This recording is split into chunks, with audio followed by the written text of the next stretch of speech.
வணக்கம், நான் உங்கள் தமிழ் செஃப் பிரியா. இன்றைக்கி சேப்பக்கிழங்கு ஃப்ரை எப்படி செய்யலான்னு பார்க்கலாம். இதுக்கு தேவையான பொருட்கள்: சேப்பக்கிழங்கு 375 கிராம், பூண்டு 5 பல், சோம்பு 1 டேபிள் ஸ்பூன், கடுகு, கறி லீவ்ஸ், சில்லி பவுடர், மஞ்சள், உப்பு சுவைக்கு ஏற்ற அளவு. அப்புறம் நாங்கள் எடுத்து வச்சுருக்க பூண்டு, சோம்பு இது ரெண்டையும் தண்ணீர் விட்டு ஒரு பேஸ்ட் மாதிரி நல்லா அரைச்சிக்கலாம். பிளைண்டரில் போட்டு அரைச்சிக்கலாம், அப்படி இல்லைன்னா உரலை போட்டு இடிச்சிக்கலாம். அப்புறம் பேனில் எண்ணெய் ஊற்றி எண்ணெய் சூடானதுக்கப்புறம் அதில் வெட்டி வச்சுருக்க சேப்பக்கிழங்கு போட்டு ஒரு கோல்டன் ப்ரௌன் வர மட்டும் ஃப்ரை பண்ணி எடுத்து வச்சுக்கலாம். ஓகே, சேப்பக்கிழங்கு ஃப்ரை எப்படி செய்யலான்னு பார்க்கலாம்.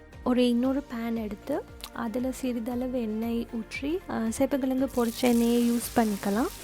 அதில் நாங்கள் அரைச்சி வச்சுருக்க சோம்பு, இஞ்சி பேஸ்ட்டை ஊற்றி நல்லா தண்ணி வத்துற மட்டும் வேக வச்சுக்கலாம். நல்லா மிக்ஸ் பண்ணி வேக வச்சுக்கலாம்.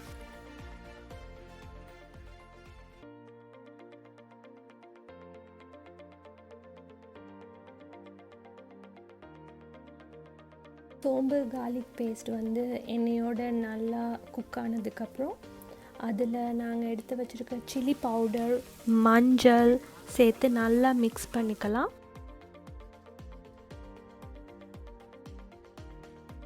அதோட ஃபைனலாக உப்பு சுவைக்கு ஏற்ற அளவு சேர்த்து நல்லா மிக்ஸ் பண்ணிக்கலாம். அப்புறம் நாங்கள் ஃப்ரை பண்ணி வச்சுருக்க சேப்பக்கிழங்க அதில் போட்டு எல்லா மசாலாவும் சேப்பக்கிழங்குல நல்லா படுற மாதிரி மிக்ஸ் பண்ணிக்கலாம்.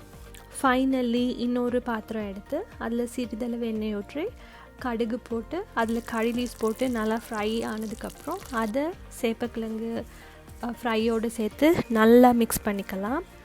இப்படி மிக்ஸ் பண்ணால் நம்ம சேப்பக்கிழங்கு ஃப்ரை ரெடி.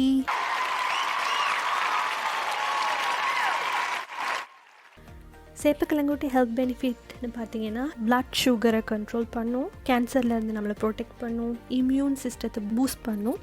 அது இல்லாமல் பிளட் சர்க்குலேஷனுக்கு நல்லது, பார்வைக்கு ரொம்ப நல்லது. அது மட்டும் இல்லாமல் வெயிட் லாஸ் பண்ணுறதுக்கு ஹெல்ப் பண்ணும்.